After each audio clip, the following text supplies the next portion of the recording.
Budapest gets the go-ahead from Brussels to hold a referendum on migrant quotas.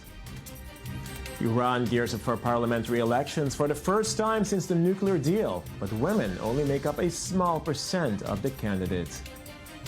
And Apple boss Tim Cook hits back at the FBI over the handling of a court order to help unlock the iPhone of one of the San Bernardino killers.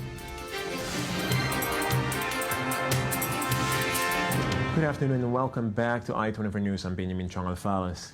Hungary has the right to organize a referendum on migrant quotas. This according to Klaas Dijkhoff, the migration minister for the Netherlands, which currently holds the European Union's rotating presidency. Budapest yesterday had announced a referendum on the EU's plan to introduce mandatory quotas on migrants as they continue to stream in by the thousands. They seem to be quite popular these days, referenda on European issues. It's up to every country to organize their own internal deliberations. But here at the tables where we discuss it as countries and make decisions, and it's up to everyone for himself or herself to find a way to discuss it within their own country. Moving now to the Iranian capital, Tehran, where campaign posters can be seen all over as the country gears up for its first election since last summer's nuclear deal. The future of the Islamic Republic will be shaped following the vote, where moderate and hardline candidates will battle this week for spots in parliament and the body that will select the next supreme leader. Although women constitute more than half of the population, they only hold 3% of seats in parliament, with only 9% of candidates in the parliamentary vote being female. We abide by the law that assigns a discernment role to the Guardian Council, but we campaign so that this law would be amended in favour of women. Women should also be present in the Guardian Council so that they can help women when necessary. Although women outnumber men in Iran's universities, they lag far behind their male counterparts when it comes to top positions. The expectations of women are not being met in consideration of the level of education and knowledge. Our officials, who are mainly men, need to reach the conclusion and offer a position more suitable to educated women. This requires cultural change. Britain's Prime Minister David Cameron said last night that, quote, construction of settlements in East Jerusalem is genuinely shocking. He added that it was important the capital city is maintained in the way it was in the past and condemned building over the Green Armistice line. A few days earlier, the British government had barred public institutions from boycotting Israel. Meanwhile, Jerusalem Mayor Nir Barkat slammed Cameron's comments today, saying he has no knowledge of what's really happening on the ground. i24 News reporter Dennis Weibel has the story.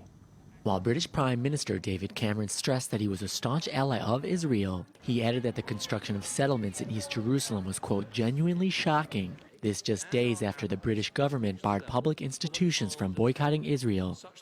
Cameron added some severe criticism of policies of Israeli Prime Minister Benjamin Netanyahu during a parliamentary session in response to a question posed by opposition Labour MP Imran Hussein, who asked if the Prime Minister agrees that illegal settlements are a major roadblock to peace.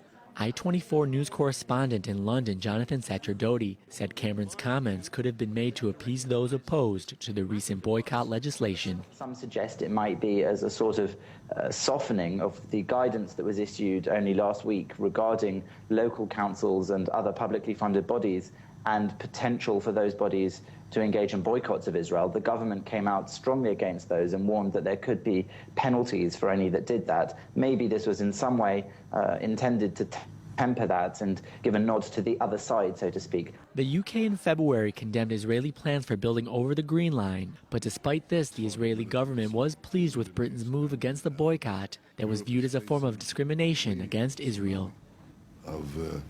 Well, the issue of disputed territories between Israel and the Palestinians has also become a heated topic in the presidential race. Republican candidate Marco Rubio slammed frontrunner Donald Trump yesterday over his views on the Israeli-Palestinian conflict. At a rally in Houston, the Florida senator said that Trump will not, quote, take sides in Israel versus the Palestinians because he wants to be an honest broker, end quote. Oscar-nominated celebrities were urged yesterday to skip a trip to the Jewish state offered as part of an awards gift bag worth $55,000.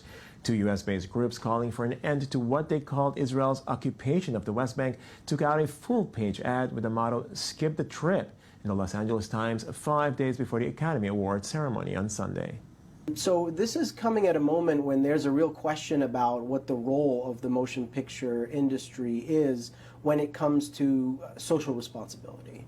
And we think that it's important that at this time they think about the issue of Palestinians as well, and not take the bait and not take the trip to act as apartheid lackeys in this casting call by the Israeli government. That there is a serious objection to accepting such a trip, and that in fact they're playing a very significant role for the Israeli government, which is really trying to sell a fairy tale to its people. Well, new Egyptian ambassador Hazem Kairat is now in Jerusalem and is presenting his credentials to President Reuven Rivlin at the president's residence. Egypt has not had an ambassador in Tel Aviv since 2012, when it recalled its ambassador Atef Salem amidst Operation Pillar of Defense.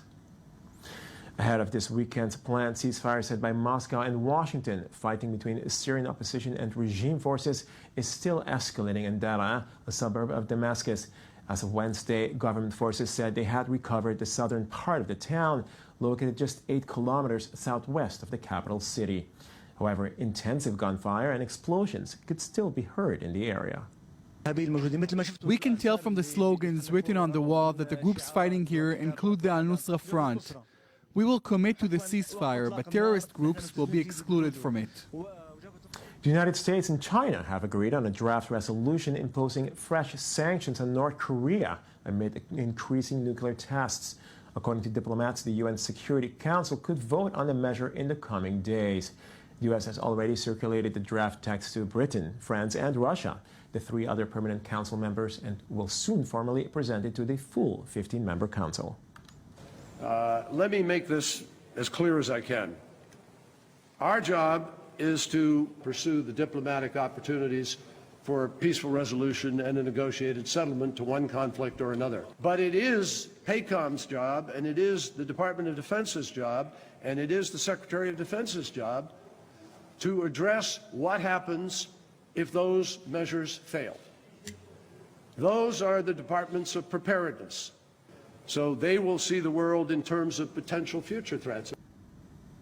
Apple CEO Tim Cook went public yesterday in his battle with the FBI, saying that unlocking an iPhone in the name of fighting terrorism would be bad for America. The i24news desk has the story. In an ongoing battle between Apple and the FBI, Apple chief Tim Cook defended his company's refusal to comply with a court order to help the FBI break into an iPhone belonging to one of the San Bernardino shooters, Syed Rizwan Farouk, while also expressing his frustration at the lack of dialogue from the Obama administration before the swift action from the Justice Department. Cook said helping access the encrypted information on the iPhone would be, quote, bad for America, and set a legal precedent. But this case is not about one phone. This case is about the future.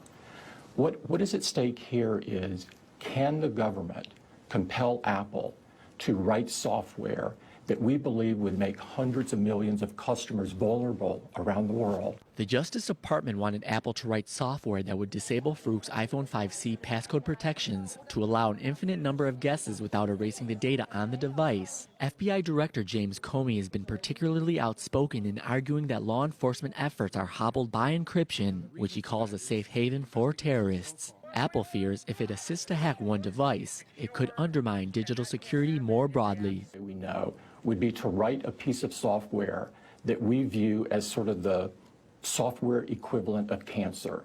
We think it's bad news to write. We would never write it. We have never written it. But if we knew a way to get the information on the phone that we haven't already given, if we knew a way to do this that would not expose hundreds of millions of other people to issues, we would obviously do it. Apple has publicly said it intends to fight the court order and has until Friday to respond. In response to the question if he would take actions to help prevent a terror attack, Cook told ABC that some things are hard and some things are right, but this decision is both. I have not. Those were the latest reports from around the world. Join us again in 20 minutes for more on these reports and, of course, online for any update. Thank you for watching.